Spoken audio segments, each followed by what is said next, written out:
Up on the rooftop, here we go. Oh, hello. Merry Christmas and happy 2022 Eve, everyone. I hope everybody celebrated safely amongst their loved ones and had a very happy holiday. And you know that song that goes, I'm dreaming of a white Christmas? Yeah, that one. I can't help but think that song's gonna be retroactively very powerful in the next, decade or so when snow doesn't happen. Global warming. Just like the ones we used to know, right guys? And I thought that I would take a break from our regular programming to discuss the types of Christmas movies that I enjoy at this time of year. And by my favorite types of Christmas movies, I mean the Shane Black kind. Shane Black is a prolific screenwriter and director. He started his career in the mid-80s, having his first film, Lethal Weapon, be released in 1987. And with that film, he essentially defined the buddy cop action film. He uses humor to enhance the insane violence that happens on screen, witty banter as characters argue with each other, and hard-boiled crime stories that are ripped straight out of the pages of an early 20th century novel. But there is one key element that Black brings to every one of his films, at least all those projects prior to 2018, and that's the Christmas holiday season.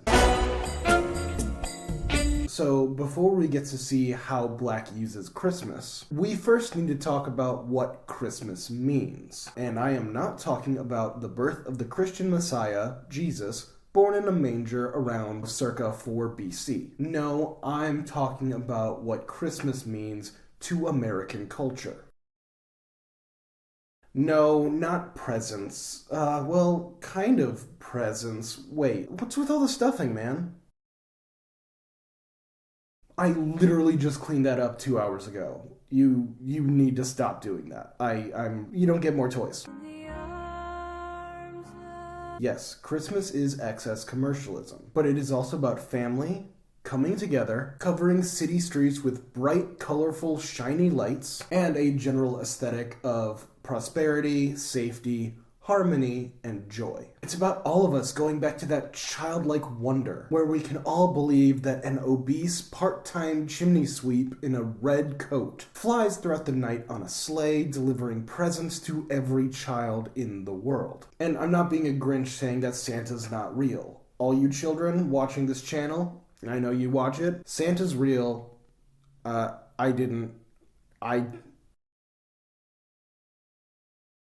But it's a feeling. Christmas is special. The way Shane Black uses Christmas is not unique. We've got action movies from 3 Days of the Condor to Die Hard to Home Alone that all use Christmas as a backdrop to their stories. But no one does it as consistently and as skillfully as Black does. He uses the aesthetics of Christmas to tell a deeper truth, using the bright colored lights as if they are a foundation covering the blemishes of modern society. He tells these stories of grizzled cops and hardened private detectives, going after forces of institutional power or megalomaniac terrorist organizations. And every one of them is set with this backdrop of cheerful wonder. It's a juxtaposition that emphasizes the themes of the films in question, as well as exposing why Christmas is such a wonderful holiday. So let's take a look at 3 Shane Black projects and see how he handles violence in Christmas. The Long Kiss Goodnight, Kiss Kiss Bang Bang, and Iron Man 3. The Long Kiss Goodnight was released in 1996 and it was directed by Renny Harlin. Renny Harlin of Die Hard 2, Die Harder, and Deep Blue Sea fame. The film stars Gina Davis as a small-town amnesiac schoolteacher named Samantha Kane, who hires private detective Mitch Hennessy, played by Samuel L. Jackson, to find any information about her life story. A car accident shakes something loose in her brain and she starts having these mood swings. She finds herself skilled with a knife in ways that she hadn't been days earlier. She inexplicably has little patience for her daughter. Stop being a little baby and get up. And she has these dreams of her being dressed up like this 1980s villain type character. Eventually, she teams up with Hennessy and meets up with Brian Cox, who reveals that she is not actually Samantha Kane, but she is in fact a former CIA agent named Charlie Baltimore. And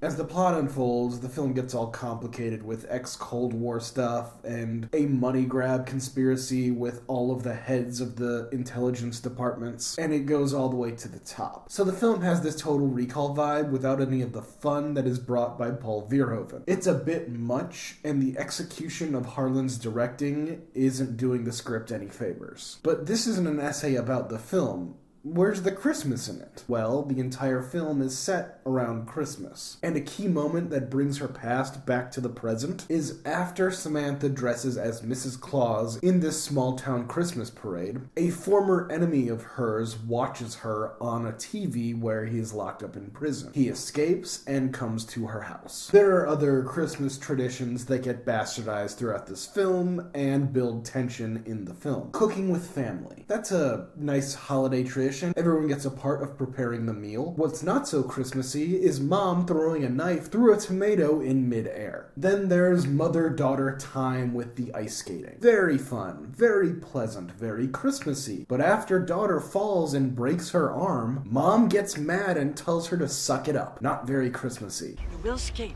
all the way to the shore, princess, and you will not fall again. And hell, the first act ends with the guy who was in prison watching her on the Christmas parade hold a batch of carolers hostage with a shotgun pointed at their heads so that he can attack Samantha at her home. But what Black is doing in this moment is that he is heightening the home invasion by setting it at Christmas. It's Christmas. We're supposed to be safe. We're supposed to be joyous. We're supposed to be together. And the holidays, the Christmas carolers, bringing tidings of joy that is not supposed to be ruined by a guy shooting a fireball through your front door. That's kind of the opposite of Christmas. And a key thing you can think of as an audience member when determining whether a film is a Christmas movie or if it's just set at Christmas is, why is Christmas a key element of this film? There's a lot of fun little gunfights surrounded by colored lights and all that stuff, or a gunfight with a sign saying Christmas in the background, but what makes this film a Christmas movie is the anchor of the film. As the plot unfolds, Charlie's personality takes over, and Samantha kind of disappears. And Charlie discards everything that Samantha cares about. Samantha hates smoking. Charlie smokes like she's betting the ponies. Samantha doesn't cuss. Samantha doesn't really drink.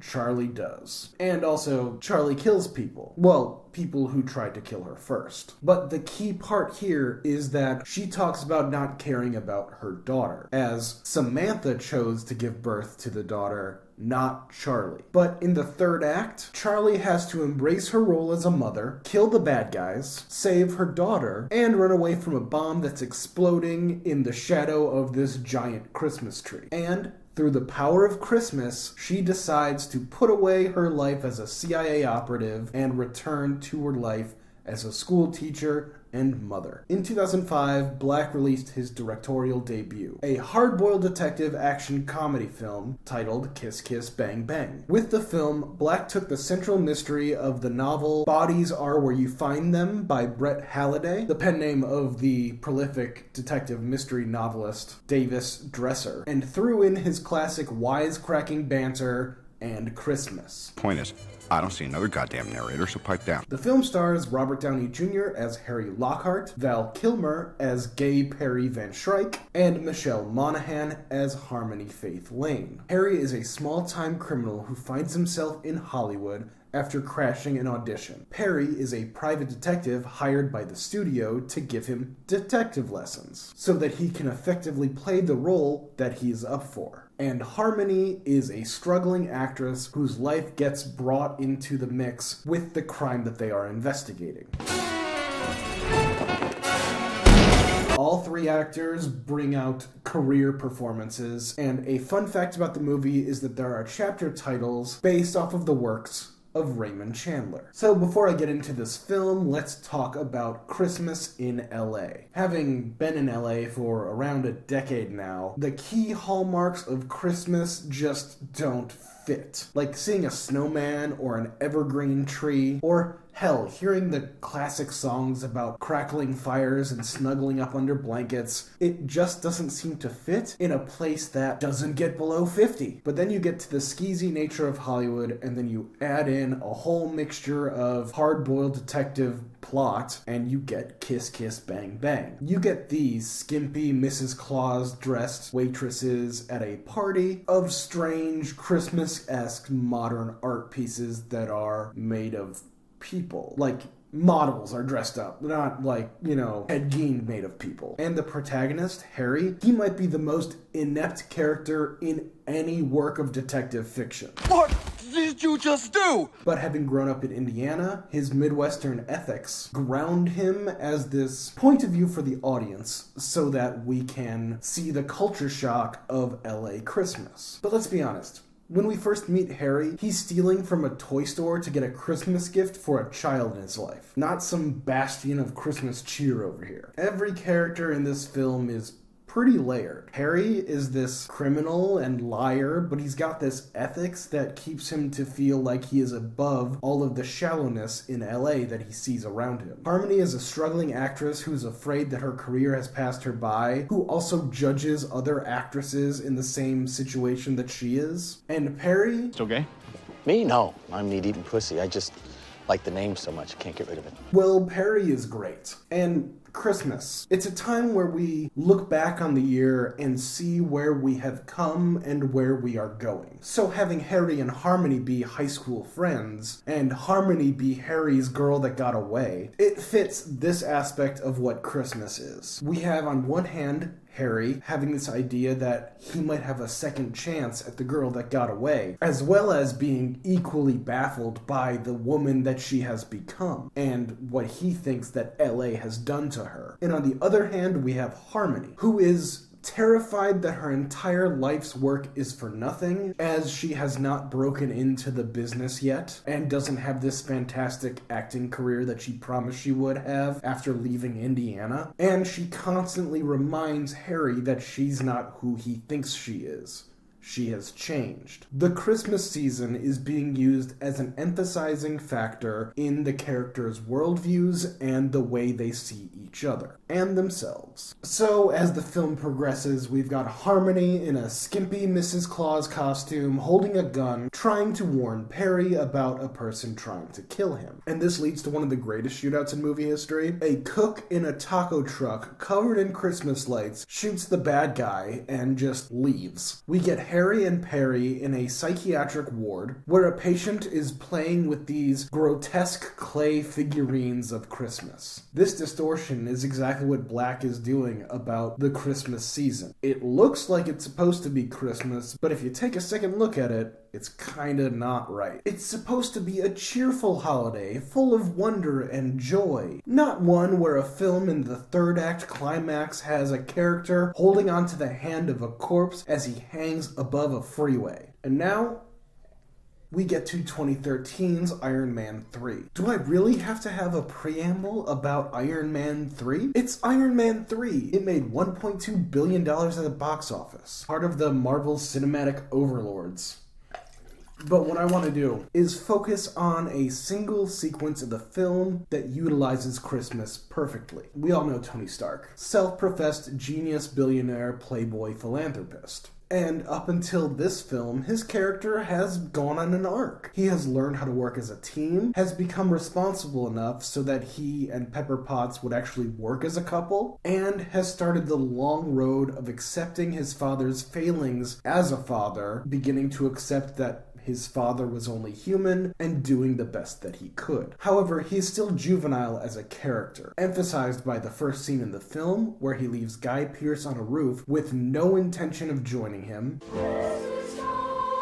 as well as having his robot friend wear a dunce cap. Who is that serving? It's serving his juvenile humor. After his home gets attacked by the terrorist, the Mandarin, Tony is left without a functioning Iron Man suit, stuck in the middle of Tennessee. And this is the point of the movie where we meet Harley Keener, played by Ty Simpkins. Keener allows Tony to hide out in his family's barn, and they connect through shared experiences of having distant fathers, Which happens, dads leave, no need to be a pussy about it. and a shared love for tinkering. These movies, well, at least these characters, were made for children. Christmas is a time of childlike wonder. Honestly, having these larger-than-life characters interact with those they are meant to inspire, or at least avatars of those that they are meant to inspire, is something that should be featured more in the MCU. And I'm baffled that it didn't happen earlier, but I guess it took Shane Black and Christmas to get us there. But it's this relationship that is the heart of the film and the core of Tony's character development. After watching the first Iron Man film, did anyone come out of the theaters thinking, hey, that Tony Stark guy, he'd be a pretty good dad? Nobody thought that he could be a parent. Well, I guess he could be a parent. He's got the parts, and he's got a lot of people that were willing to do the deed and mix the parts and stuff to get a baby to go, and he's got a lot of assets, so I'm sure the child would, grow up in the finest boarding schools. So yes,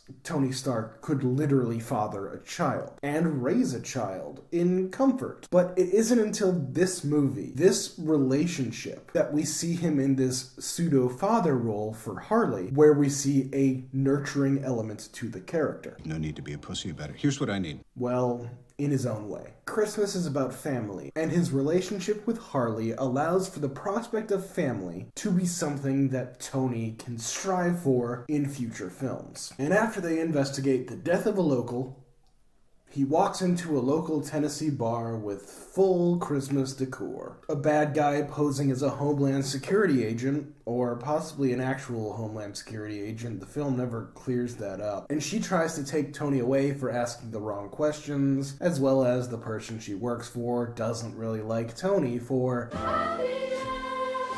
leaving him up on a roof in the middle of winter. But she is stopped by an old-fashioned American sheriff. What's all this about? What the hell's going on here? And what's more Americana about a sheriff sauntering to a stranger with a swagger and bravado? And what follows is quite possibly the greatest action sequence in the MCU involving Iron Man. Well, no, not involving Iron Man, involving Tony Stark. It's great because while there's heavy CGI there, which happens in every Marvel movie, and even more so with Iron Man because of the suit, the action sequence leaves Tony without his armor, making Tony Stark's real superpower not the suit, but his intellect, his improvisation, and his quick thinking. And it's peak Shane Black. Well, maybe not peak Shane Black, but big budget Shane Black. There's a child stopping a bad guy with a snowball. There's witty banter between two characters who are trying to kill each other. There's a playful bad guy threatening the life of a child. And there was a creative ending to the action that was precipitated by a smart use of planting and payoff. So yeah, all in all, that whole sequence in Iron Man 3 in Tennessee, quite possibly the greatest sequence in the MCU. That's Christmas with Shane Black. It's got guns, it's got banter, it's got well-written scripts, and it's got Christmas. And it's a fun for the whole family. The whole family that allows the entire family to watch R-rated movies, specifically. Oh, you don't think it sounds like Christmas? You know, it sounds a lot like Christmas. The first images in any project Shane Black was involved in was the opening of Lethal Weapon, which is a half-naked woman jumping off a building to the song Jingle Bell Rock. Christmas is in this guy's storytelling DNA, constantly bastardizing the Yuletide season to make a point that emphasizes the brutality of his stories. Even Iron Man 3, there's a Christmas beauty pageant, where a jazzy version of Jingle Bells plays as scantily clad women answer questions they are unqualified to answer. If that's not his way of using Christmas to show how the morals of America have been bankrupted by consumerism and sex appeal, then I don't know what is. I'm stretching just a little bit here, but it's there if you want to read into it, I guess. Just watch the movies, watch the movies. He's a great writer, not the Predator 2018 film. Don't watch the Predator 2018 film. share, subscribe, jingle that bell. It's holly jolly Christmas.